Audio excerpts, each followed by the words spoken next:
반갑습니다, 여러분. 오늘 수요 성경 공부 오신 여러분들을 환영하고요. 잠시 기도하고 하나님 말씀 공부하겠습니다. 하나님, 저희들이 오늘 수요일 날 함께 온라인으로 하나님의 말씀을 공부하고자 합니다. 주께서 저희들에게 은혜를 베푸시고 저희 모두가 주님의 말씀 때문에 기쁘고 행복한 시간이 되게 하여 주시옵소서. 예수님의 이름으로 기도하옵나이다. 아멘. 오늘은 민수기 25장부터 27장까지 함께 우리가 하나님 말씀을 공부하도록 하겠습니다. 민수기 25장은 우리 지난주에 살펴봤던 발람의 이야기가 계속됩니다. 발람은 누구죠? 발람은 이방 선지자였을 것이라고 생각합니다. 근데 이 발람이 당시에 너무 유명한 사람이었어요. 그래서 발락이 이 발람을 데려다가 이스라엘을 저주해달라고 요청합니다. 그런데 그렇게 못하죠. 왜 그렇죠? 하나님께서 이스라엘 백성들을 복주기를 원한다는 것을 발람이 알았기 때문입니다. 그래서 발람은 저주하는 일을 못하고 돌아가게 됩니다. 그래서 여기서 끝난 것 같았어요. 그런데 사실 이 이야기는 거기서 끝나지 않았습니다. 아마 발락은 발람을 통해서 이스라엘을 어렵게 만드는 일을 포기하지 않았어요. 그래서 발람을 통해서 또 하나의 지혜를 얻습니다. 이스라엘을 해하려고 하는 지혜 말이죠. 그게 오늘 본문의 이야기예요. 민수기 31장 16절에 보면 이런 말이 있어요. 보라, 이들이 발람의 꾀를 따라 이스라엘 자손을 부올의 사건에서 여호와 앞에 범죄하여 여호와의 회중 가운데 연병이 일어나게 하였느니라. 그러니까 지금부터 일어나는 모든 일은 발람이 뒤에서 계획한 일이라 하는 것을 말씀하고 있는 거죠. 도대체 어떤 일을 계획했는지 우리 본문으로 들어가서 살펴보겠습니다. 1절, 이스라엘이 시딤에 머물러 있더니 그 백성이 모압 여자들과 음행하기를 시작하니라. 그 여자들이 자기 신들에게 제사할 때 이스라엘 백성을 청하매 백성이 먹고 그들의 신에게 절함으로. 아직까지는 이스라엘 백성들이 모압이 자기들에게 어떤 마음을 먹고 어떻게 해하려고 하는지 몰라요. 그러니까 적을 전혀 모르고 이들의 계획을 모르는 거예요. 그런데 지금 이들은 어떻게 하냐? 음행하도록 하는 거죠. 음행은 어떤 것이죠? 정상적인 가정생활 밖에서 일어나는 성행위를 말합니다. 그리고 이렇게 음행을 이방 여인들과 음행하기 시작하니까 점점 어디까지 가게 되느냐? 영적인 음행까지 가게 돼요. 하나님을 떠나서 그 이방 신들을 섬기게 되는 일로 발전한다는 거예요. 3절, 이스라엘이 바알브올에게 가담한지라 여호와께서 이스라엘에게 진노하시니라. 여호와께서 모세에게 이르시되 백성의 수령들을 잡아 태양을 향하여 여호와 앞에 목매어 달라. 그리하면 여호와의 진노가 이스라엘에게서 떠나니라. 여기 이스라엘이 바알브올에게 가담했다는 말이 있어요. 이 가담했다는 것은 언약을 맺었다 이런 뜻이 있고 혹은 섬기게 되었다 이런 뜻이 있어요. 그러니까 이스라엘 백성들이 그냥 음행만 한 것이 아니라 그 음행하는 대상자들이 유혹하는 대로 바알브올을 섬기게 돼, 바알을 섬기게 되고 그들과 언약을 맺고 그들의 종이 된 거죠. 하나님이 당연히 진노하십니다. 그런데 그 진노의 대상을 백성의 지도자들에게 찾습니다. 왜 그럴까? 우리는 두 가지 정도 상상해 볼 수 있어요. 첫째는 아마 이 지도자들이 앞장서서 이런 범죄를 했을지도 모릅니다.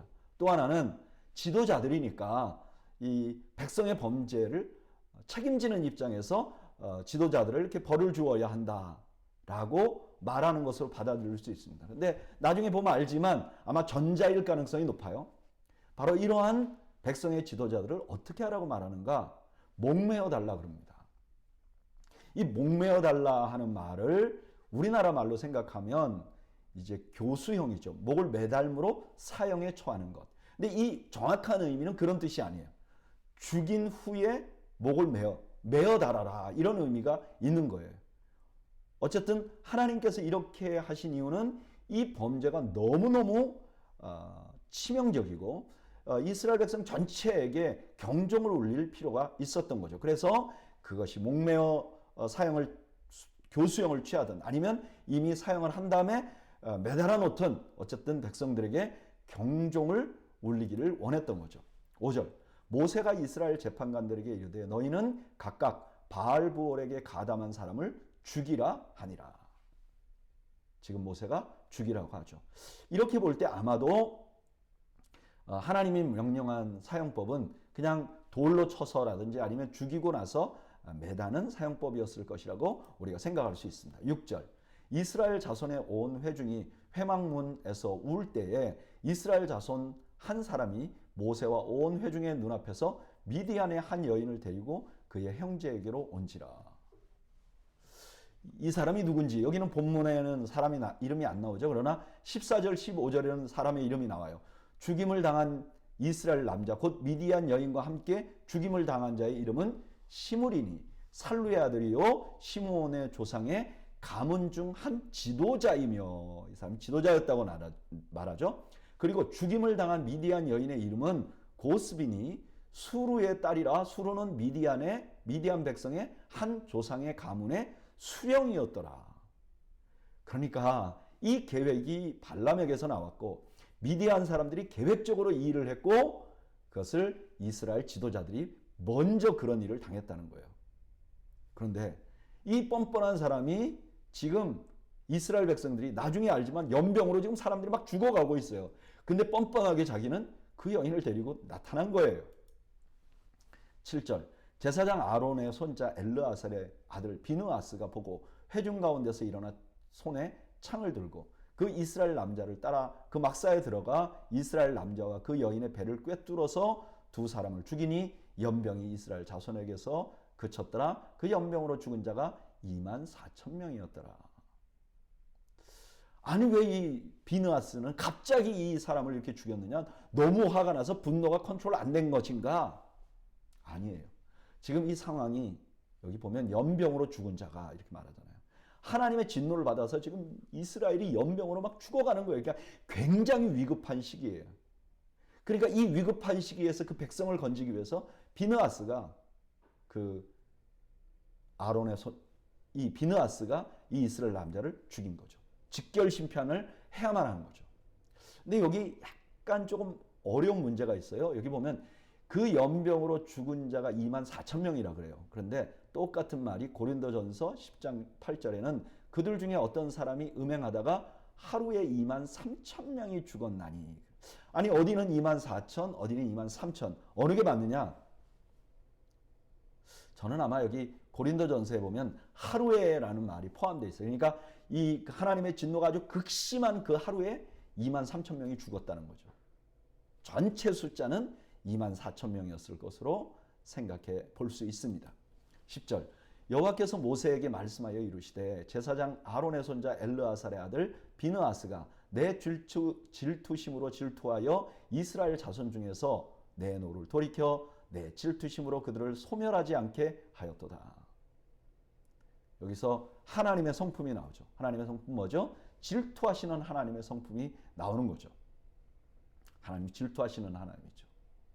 출애굽기 34장 14절에 이미 말씀하셨어요. 지금 비느아스의 행동은 그 질투하시는 하나님의 모습을 드러내었다는 그런 말씀이죠. 12절 그러므로 말하라 내가 그에게 내 평화의 언약을 주리니 그와 그의 후손에게 영원한 제사장 직분의 언약이라. 그가 그의 하나님을 위하여 질투하여 이스라엘 자손을 속죄하였음이니라. 제사장은 어떤 언약을 갖느냐? 평화의 언약이에요. 누구와 누구의 평화의 언약이냐? 하나님과 인간과의 평화의 언약이에요. 지금 하나님께서 제사장의 직분, 너는 죄 지은 자의 죄를 속해서 나와 영원히 평화하도록 만드는 역할을 할 것이다 하고 제사장의 역할에 관해서 말씀하고 있는 것이죠. 14절 죽임을 당한 이스라엘 남자 곧 미디안 여인과 함께 죽임을 당한 자의 이름은 시므리니 살루의 아들이요 시므온인의 조상의 가문 중에 한 지도자이며 죽임을 당한 미디안 여인의 이름은 고스비니 수루의 딸이라. 수루는 미디안 백성의 한 조상의 가문의 수령이었더라. 여호와께서 모세에게 말씀하여 이르시되 미디안인을 대적하여 그들을 치라. 이는 그들이 속임수로 너희를 대적하되 부올의 일과 미디안 지휘관의 딸 곧 부올의 일로 연병이 일어나던 날에 죽임을 당한 그들의 자매 고스비의 사건으로 너희를 유혹하였음이니라. 이제 이 일로 인해서 하나님께서는 미디안을 공격하라고 합니다. 미디안은 더 이상 너희의 친구가 아니야. 미디안은 너희를 영적으로 타락하게 만드는 존재야 라고 말씀을 하는 거죠. 저는 그냥 이 말씀은 이렇게 묵상하면서 자연스럽게 이런 생각이 납니다. 여러분, 한 사회가 무너지는데, 한 국가나 제국이 무너지는데 가장 무서운 적은 내부의 적이에요. 역사를 공부해 보면 그렇지 않은 경우도 좀 있어요.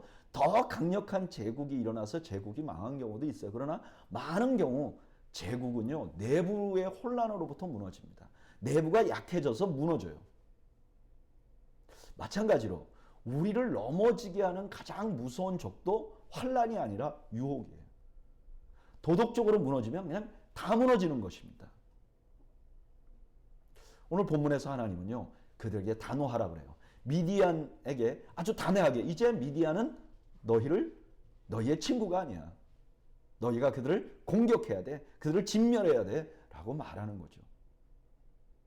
여러분, 우리는 우리를 힘들게 하거나 우리를 핍박하는 존재에 대해서 단호하게 하는 것들은 종종 합니다. 그러나 너무나 많은 경우 유혹에는 약해 있는 것이 우리들일 경우가 많아요. 여러분, 그러나 더 무서운 것은 유혹입니다. 나를 진짜 넘어지게 하는 것은 유혹입니다. 저는 저와 여러분들이 유혹에 대해서 단호하기를 바랍니다.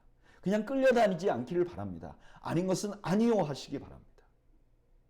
그래서 우리가 도덕적으로 더욱더 든든히 서가는 그런 저와 여러분들이 되시기를 주님의 이름으로 축복합니다. 자, 이렇게 하고 나서 하나님께서 새로운 인구조사 명령을 내립니다. 1절 볼까요? 연병 후에 여호와께서 모세와 제사장 아론의 아들 엘르아셀에게 말씀하여 이르시되. 연병이 끝났어요. 여러분, 이스라엘 백성들의 마음은 어땠을까? 야, 하나님이 이번에는 우리 용서 안 할 거야. 우리가 어떻게 했어? 그 전에 우리가 저지른 죄와는 차원이 달라. 우리가 어떻게 미디안 사람들에게 속아가지고 미디안 바알을 섬기고 이렇게 할 수 있을까? 연병에서 벗어나긴 했어도 야, 우리 한동안은 너무 힘들 거야 라고 생각하는 거죠. 바로 그때 하나님께서 이스라엘 백성들에게 인구조사하라고 말합니다.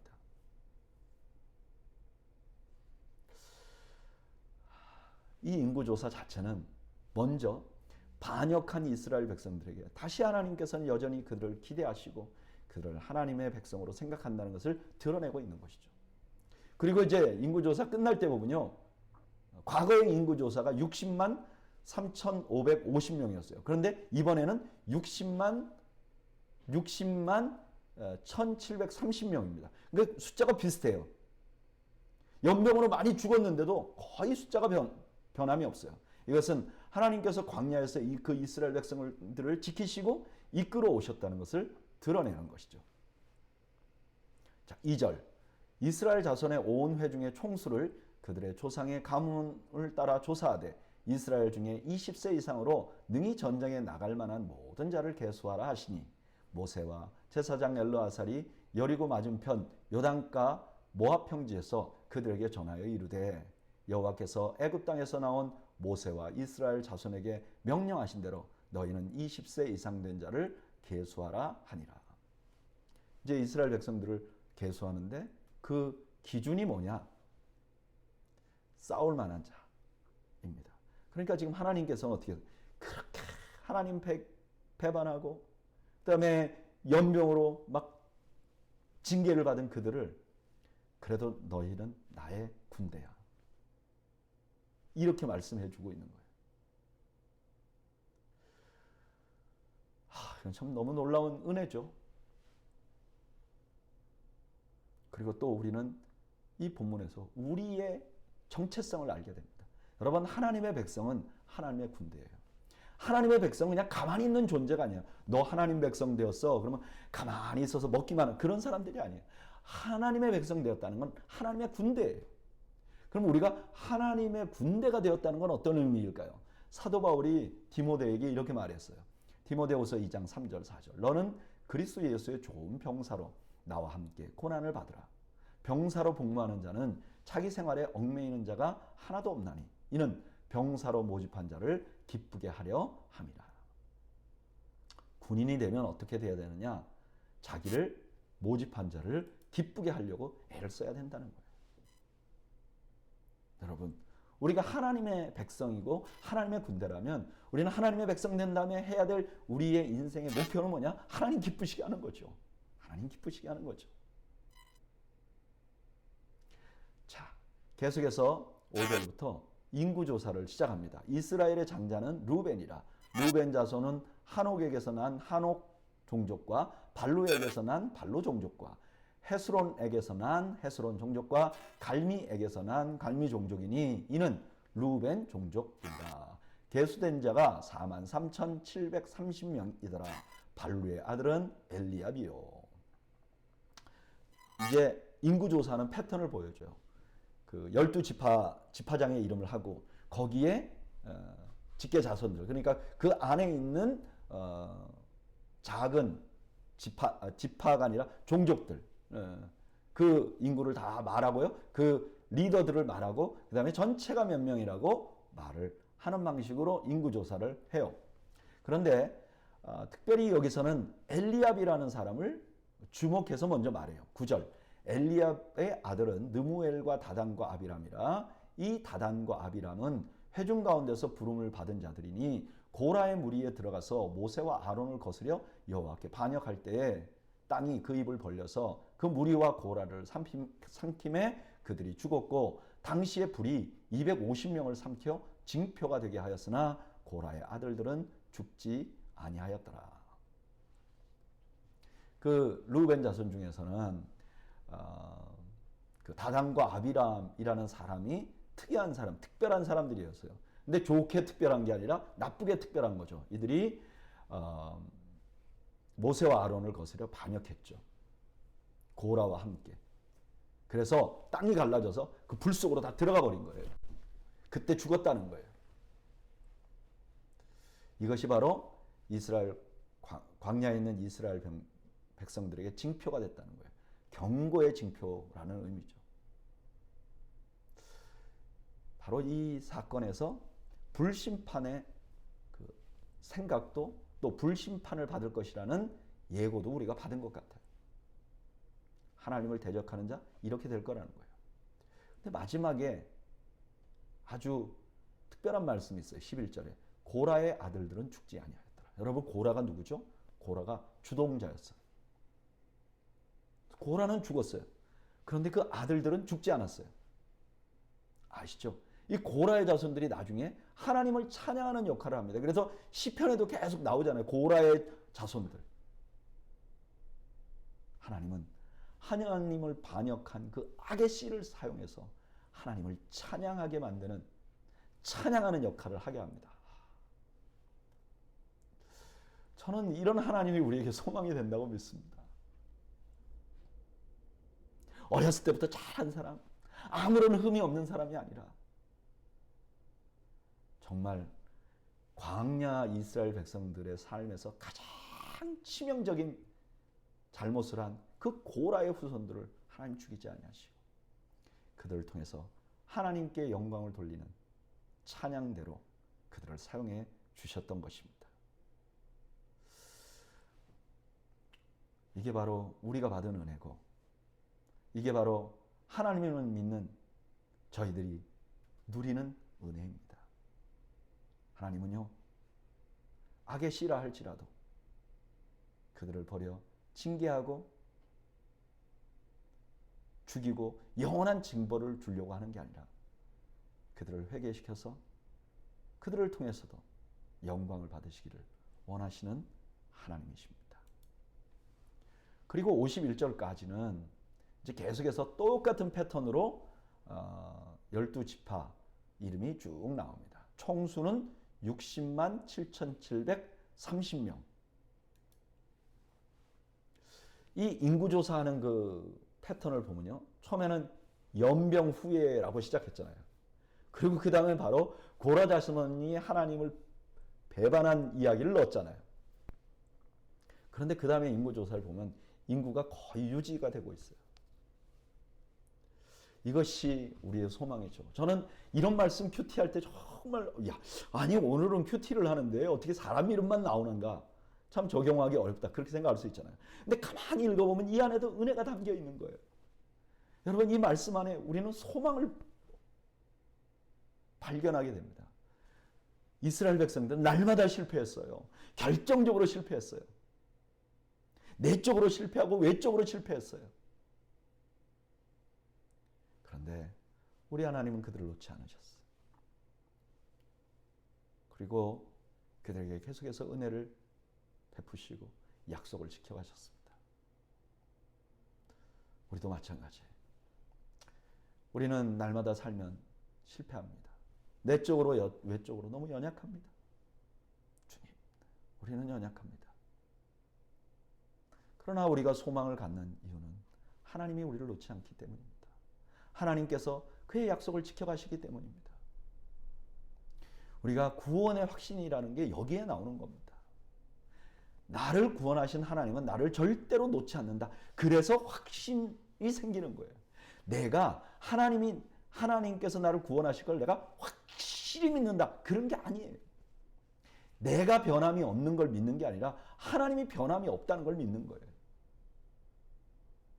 그리고 이런 구원의 확신은 우리에게 어떤 상황에서도 소망을 만들어냅니다. 진정한 소망은 우리에게서부터 오는 게 아니라 하나님으로부터 오는 것입니다. 저는 오늘 성경 공부 오신 여러분들이 하나님으로부터 오는 소망을 누리는 여러분들이 되시기를 주님의 이름으로 축복합니다. 축복합니다. 자, 이제 인구조사한 다음에 그 다음에는 뭐 어떻게 하느냐? 땅 분배에 관한 말씀을 하세요. 잘 생각해보세요. 아직도 가나안 땅에 안 들어갔어요. 지금 범죄하고 벌받고 금방 인구조사한 거예요. 근데 땅 분배에 대해서 말씀하세요. 52절 여호와께서 모세에게 말씀하여 이르시되 이 명수대로 땅을 나누어 주어 기업을 삼게 하라. 수가 많은 자에게는 기업을 많이 줄 것이요 수가 적은 자에게는 기업을 적게 줄 것이니 그들이 계수된 수대로 각기 기업을 주되 오직 그 땅을 제비 뽑아 나누어 그들의 조상 지파의 이름을 따라 얻게 할지니라. 그 다소를 막론하고 그들의 기업을 제비 뽑아 나눌지니라. 이제 땅을 나눠주는데요. 이게 두 가지 분배 원칙이 있어요. 첫째는 뭐죠? 그 각 지파의 숫자예요. 그러니까 각 지파의 숫자가 어떤 지파는 좀 많고 어떤 지파는 적잖아요. 그러니까 땅을 좀 더 몇 지파, 큰 지파들이 갈 수 있는 몇 개의 땅, 그리고 작은 지파들이 갈 수 있는 몇 개의 땅으로 나누는 거예요.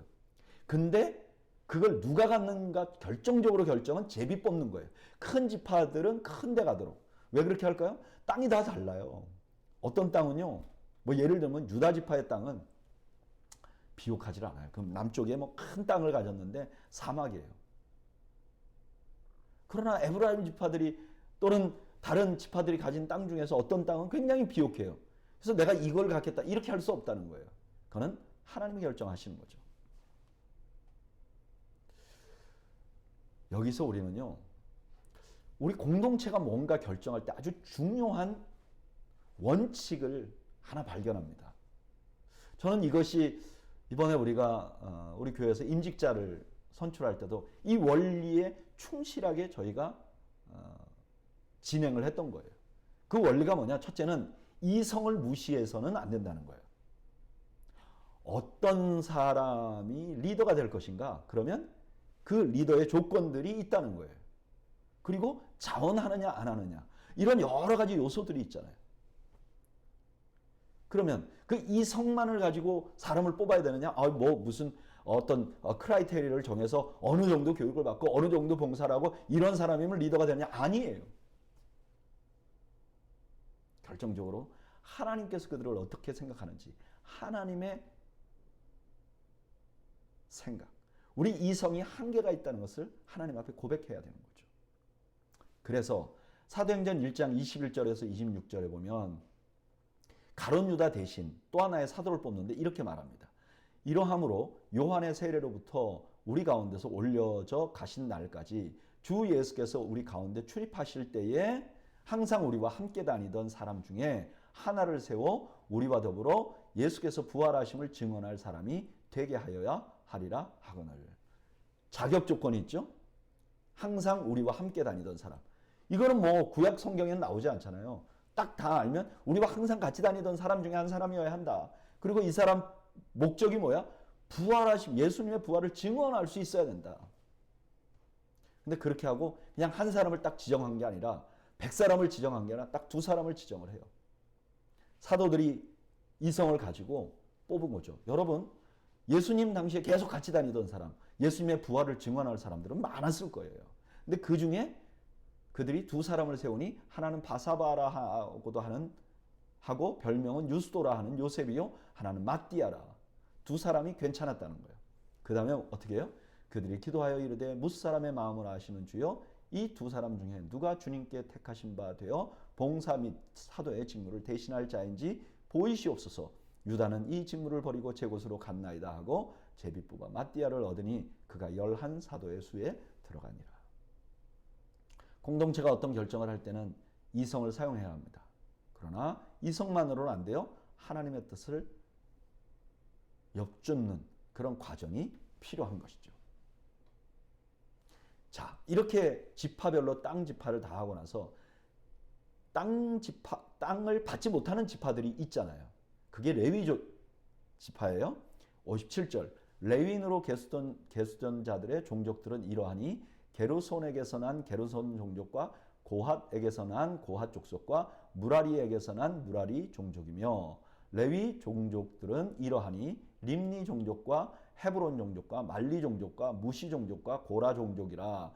고핫은 아므랍을 낳았으며 아므람의 처의 이름은 요게벳이니 레위의 딸이요 애굽에서 레위에게서 난 자라. 그가 아므람에게서 아론과 모세와 그의 누이 미리암을 낳았고, 아론에게서는 나답과 아비후와 엘르아살과 이다말이 났더니.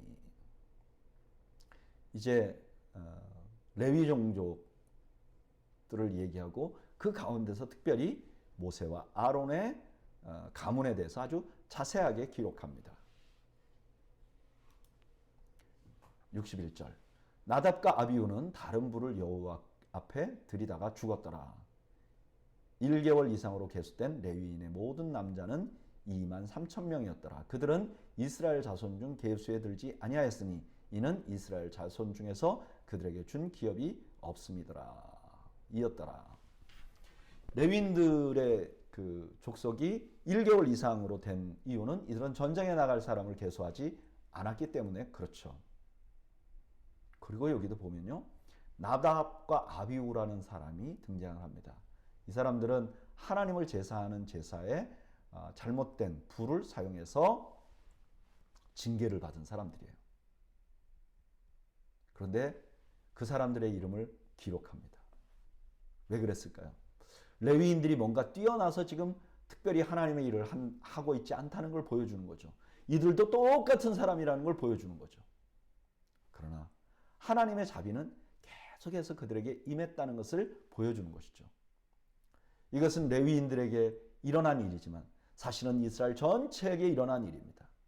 이스라엘 백성들은 뭔가 뛰어나서 하나님의 백성이 된 것이 아니에요. 이들은 실수가 많았고요. 이들은 죄가 많았어요. 그러나 하나님의 자비하심이 이들이 하나님의 백성으로서 계속 역할을 할 수 있도록 만들어 준 것이죠. 63절. 이는 모세와 제사장 엘르아살이 계수한 자라. 그들이 여리고 맞은편 요단과 모압 평지에서 이스라엘 자손을 계수한 중에는 모세와 제사장 아론이 시내 광야에서 계수한 이스라엘 자손은 한 사람도 들지 못하였으니 이는 여호와께서 그들에게 대하여 말씀하시기를 그들이 반드시 광야에서 죽으리라 하셨습니다. 이러므로 여분네 아들 갈렙과 눈의 아들 여호수아 외에는 한 사람도 남지 아니하였더라. 이렇게 다시 계수했는데 다시 짚고 넘어가는 것은 하나님 앞에 반역한 자들, 광야에서 죽을 것이라고 말한 사람들은 다 죽었다는 거예요. 오직 여호수아와 칼렙만이 살아남았다는 것을 분명하게 보여줍니다. 저는 이상하게 이 말씀들을 좀 묵상하면서 공평에 대한 생각을 해봤어요. 땅 분배하는 과정을 보면 뭐가 공평한 일인가? 그런데 이 말씀을 묵상하면서 이스라엘 백성들이 이제 제비를 뽑잖아요. 그럼 어떤 사람은 좀 작은, 상대적으로 좀 작은 땅을 차지할 수도 있고, 또 상대적으로 어떤 사람들은 조금 더 뭐라고 하죠? 윤택하다 그러나요? 땅이 좀 좋은, 물도 있고 이런 땅을 많이, 이런 게 많이 있는 땅을 차지할 수도 있잖아요. 그래서 모두가 다 불만스러웠을 것 같아요. 그런데 이 모든 불만을 잠재울 수 있는 게 뭐냐? 하나님의 주권이에요. 하나님의 주권을 생각하지 않으면 세상은 공평하지 못합니다. 공평할 수가 없어요. 제가 보니까 어떤 분들은요, 아, 세상은 공평해. 이렇게 말하는 사람들이 저는 별로 많지 않다고 봐요. 굉장히 기득권을 가졌던 사람들 있잖아요. 제가 생각할 때, 아, 저분은 기득권을 가지고 있어 라고 생각할 만한 사람들이 있잖아요. 근데 그분들하고 대화해 보세요. 그분들도요, 자기가 뛰었던 운동장은 기울어 있었다고 말해요. 근데 내가 열심히 해서 그걸 극복했다고 말해요. 나는 기득권을 너무 많이 가지고 있었어. 그렇게 말하는 사람들 별로 없어요. 모두가 다 자기가 뛰는 운동장이 기울었다고 생각해요. 제가 볼 때는 그분이 오히려 기득권인데도 그렇게 말한단 말이에요. 그래서 세상에서 진정한 공평은요, 하나님 없이는, 하나님의 주권 없이는 일어나지 않는 것 같아요.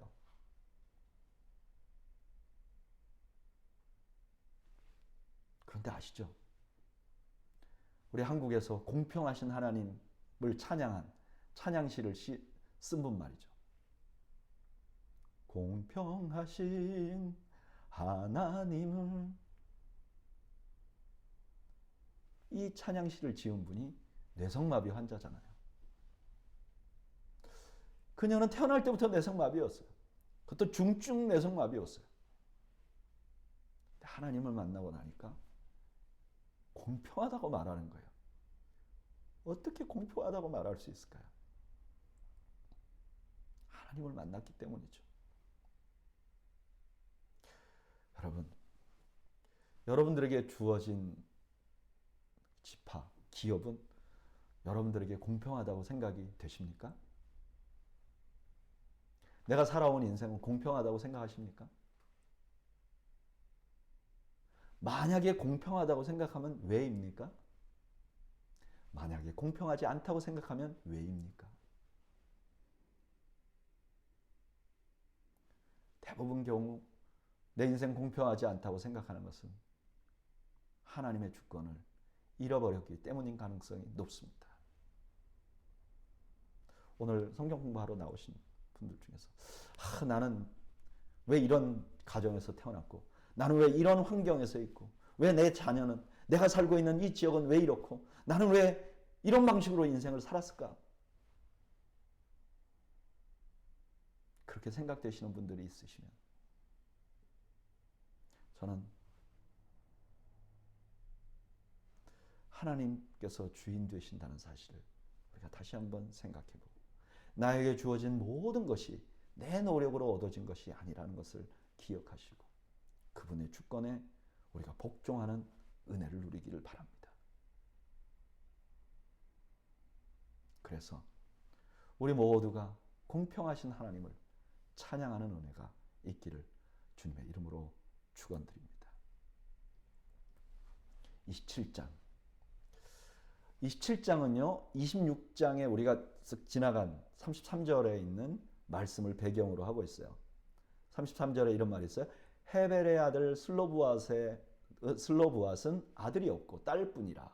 그의 딸의 이름은 말라와 노아와 호글라와 밀가와 디르사니. 그러니까 어떤 사람이 있는데 슬로브앗이라는 사람이 있어요. 근데 이 사람은 아들이 없어요. 자, 이게 문제가 됐는데 왜 문제가 됐는가? 1절, 요셉의 아들 므낫세 종족들에게 므낫세의 현손 마길의 증손 길르앗의 손자 헤벨의 아들 슬로브앗의 딸들이 찾아왔으니 그의 딸들의 이름은 말라와 노아와 호글라와 밀가와 디르사라. 지금 이분들이 이제 인구조사 끝나고 그 다음에 이제 땅 배분 끝나고 나니까 이제 찾아왔다는 거예요. 2절. 그들이 회막문에서 모세와 제사장 엘르아살과 지휘관들과 온 회중 앞에 서서 이르되, 사람들 앞에 와서 이제 청언을 하는 거죠.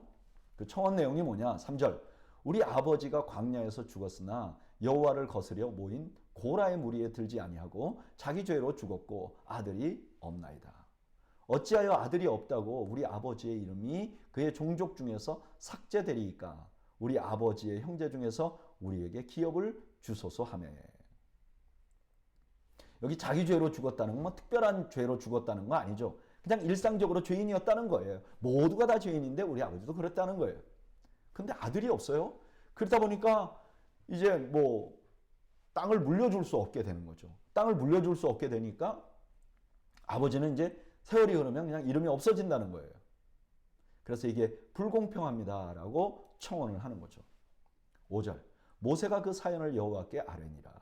여호와께서 모세에게 말씀하여 이르시되, 슬로브앗의 딸들의 말이 옳으니 너는 반드시 그들의 아버지의 형제 중에서 그들에게 기업을 주어 받게 하되 그들의 아버지의 기업을 그들에게 돌릴지니라. 아주 결정적인 거죠. 딸도 하나님의 아버지의 기업을 물려받을 수 있게 했어요. 여러분 가만히 생각해 보면 하나님은 한 번도 기업은 딸들에게 주지 말라 그런 말을 한 적이 없어요. 그런데 그냥 성경에서 이 사람들이 살아오면서 그랬던 거예요. 그냥 아들에게만 물려줬던 거예요. 그리고 그게 아무 문제 없이 그냥 그렇게 살아왔던 거예요.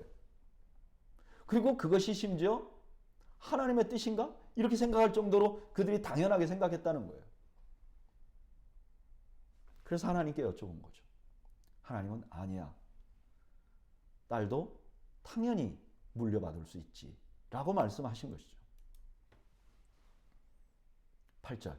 너는 이스라엘 자손에게 말하여 이르기를, 사람이 죽고 아들이 없으면 그의 기업을 그의 딸들에게 돌릴 것이요, 딸도 없으면 그의 기업을 그의 형제에게 줄 것이요, 형제도 없으면 그의 기업을 그의 아버지의 형제에게 줄 것이요, 그의 아버지의 형제도 없으면 그의 기업을 가장 가까운 친족에게 주어 받게 할지니라 하고, 나 여호와가 너 모세에게 명령한 대로 이스라엘 자손에게 판결의 규례가 되게 할지니라. 이 일을 계기로 해서 딸뿐만 아니라 이 기업을 그대로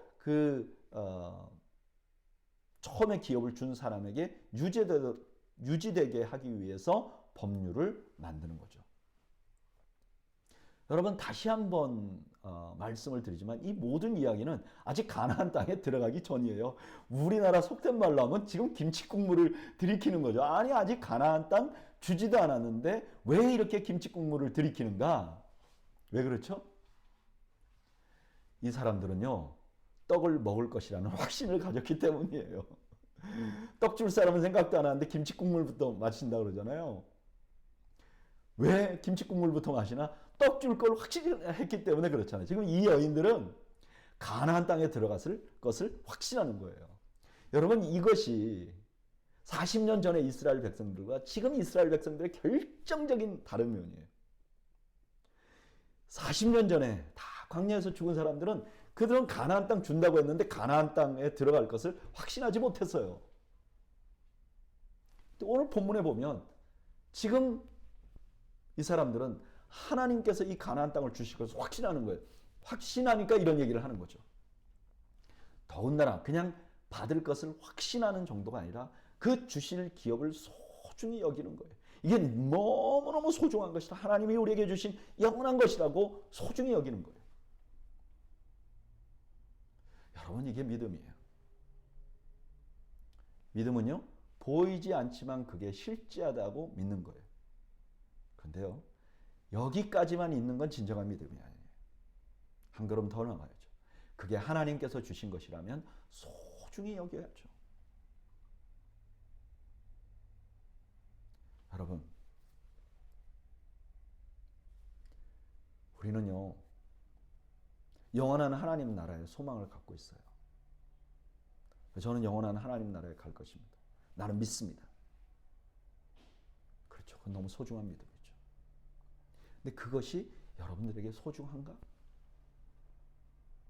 그 하늘의 기업이 내가 이 땅에서 하면서 무엇보다도 소중한가? 우리가 좀 생각해 봐야 돼요. 너무나 많은 분들이 그 죽어서 천국에 가는 거지 뭐 이 땅에서 그게 우리에게 무슨 상관이 있어 이렇게 생각하는 사람 너무 많아요. 아니요. 이게 소중한 거죠. 뿐만 아니라 우리가 이런 말씀 묵상하면서는 하나님이 우리에게 준 영적인 기업들 있잖아요. 믿음이 있잖아요. 우리가 신앙생활하는 하나님께서 주시는 은혜들이 있잖아요. 이런 것들을 나는 어떻게 생각하고 있는가? 정말 소중하게 생각하고 있는가? 우리 자신을 좀 돌아봐야 돼요. 또한 그런 영적인 거 말고도 하나님이 우리에게 주신 것들 많잖아요. 이미 눈에 보이게 주신 것들 많잖아요. 그런 기업들을 나는 소중하게 생각하고 있는가? 내게 주신 물질을 내가 소중하게 생각하는가? 내게 주신 자녀들을 내가 소중하게 생각하는가? 내 가족들을 내가 소중하게 생각하는가? 하나님이 주신 것이라고 믿고 존귀하게 생각하고 있는가? 이런 말씀 큐티할 때 우리가 그렇게 한번 우리를 좀 돌아볼 수 있으면 좋겠어요. 저도 이 말씀 묵상하면서 그런 생각이 들더라고요. 하나님께서 내게 주신 기업들을 나는 어떻게 생각하고 있는가? 더웨이 교회라는 아름다운 교회, 나의 가족들,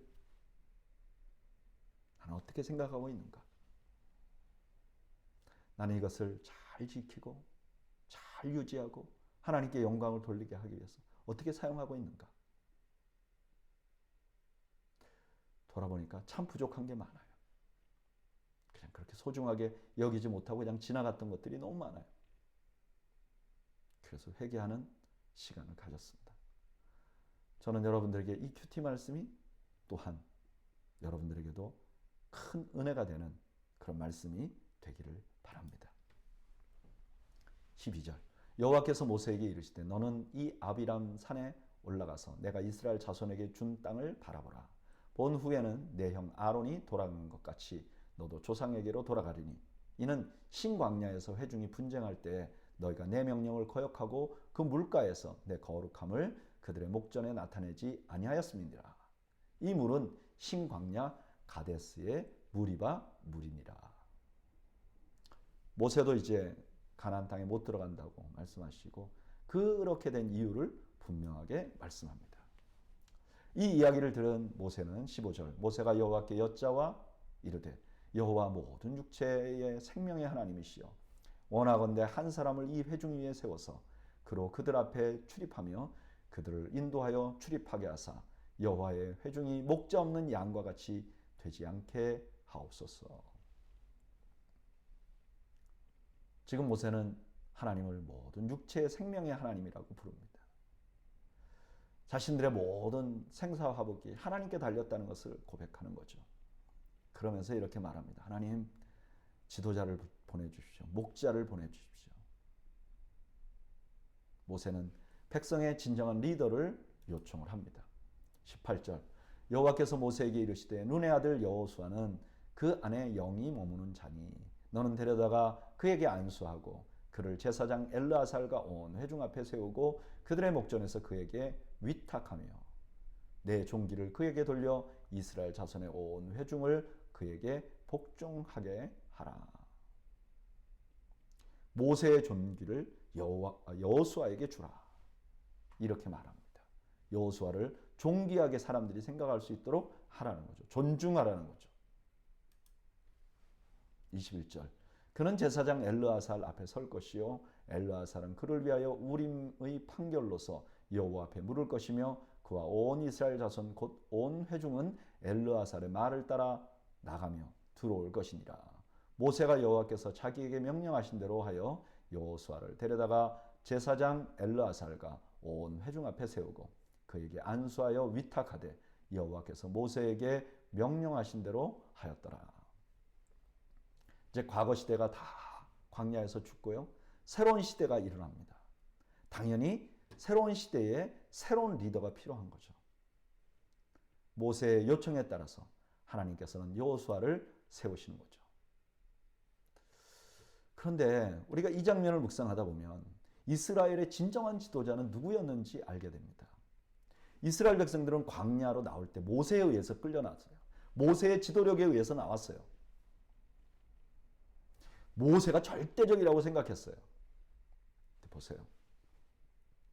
인간 지도자는 물러나게 됩니다. 바뀌게 됩니다. 그것이 인간 지도자들이 가진 한계예요.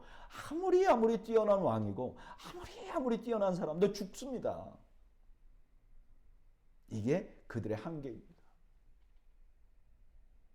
그러나 하나님은 그들의 영원한 지도자이신 거죠.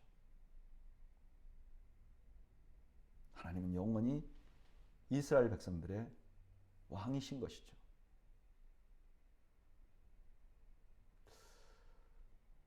여러분, 이것은 우리 지금 현대를 사는 모든 교회 공동체에게도 아주 너무나 중요한 메시지를 주고 있다고 믿습니다. 저는 목회자잖아요. 그래서 목회에 대해서 생각을 많이 해봅니다. 그런데요, 어떤 분들은 아주 큰 교회의 목회자로 청빙을 받거나 아니면 교회를 아주 큰 교회로 성장을 시킵니다. 어떤 분들은 그렇지 않아요. 아주 작은 교회를 목회를 하고 또는 작은 교회의 청빙을 받습니다. 그것이 작은 교회든 큰 교회든 어떤 목회자가 가서 목회를 하다 보면 자기가 가진 위치가 생겨요. 그게 존경을 받아서 생긴 것이건 아니면 뭐 장로교회 담임 목사에게 주는 어떤 법적인 위치건 뭔가 받아요.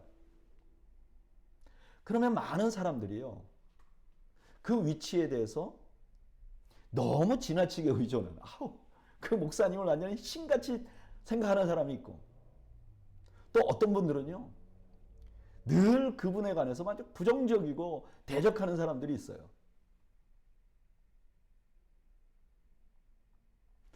그래서 마치 이 교회라는 공동체가 어떤 목사라는 지도자와 뭐 장로님이라는 지도자와 그리고 백성들이 이렇게 쭉 같이 가, 뭐 그거밖에 없는 것처럼 보여요. 그러면 그때부터 실수예요. 그렇게 생각하는 목사님도 실수고 그렇게 생각하는 성도들도 실수예요. 교회의 참된 지도자는 누구죠? 하나님이시죠. 교회의 머리는 누구죠? 예수 그리스도시죠. 우리가 이걸 잊지 말아야 합니다. 우리 공동체의 진정한 지도자는 하나님이세요. 그래서 우리가 그 하나님을 의지하고 그 하나님을 따라가면 중간에 세워진 리더가 누구든 하나님의 인도하심을 우리가 받을 수 있는 것이죠. 이것은 교회 공동체뿐만 아니라 우리 개인도 마찬가지인 것 같아요.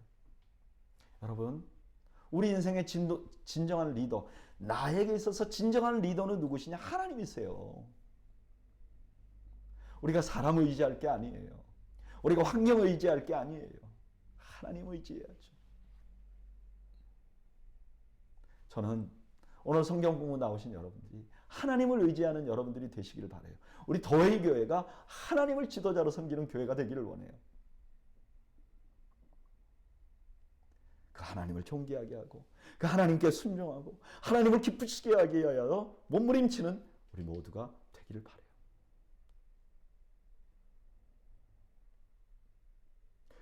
오늘 말씀을 한번 생각해 볼까요? 하나님께서는 하나님께 반역을 한 이스라엘 백성들을 위해서 인구조사를 합니다. 여전히 내가 너희들을 내 군대로 생각해. 그리고 땅을 분배해 줍니다. 그리고 새로운 리더를 또 세우시고 데리고 가십니다. 이게 눈에 보여야죠. 우리의 지도자이신 하나님이 보여야죠.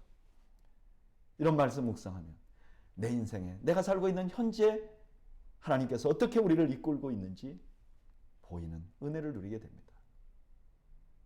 저는 여러분들이 바로 그런 은혜를 누리기를 주님의 이름으로 축복합니다. 기도하겠습니다.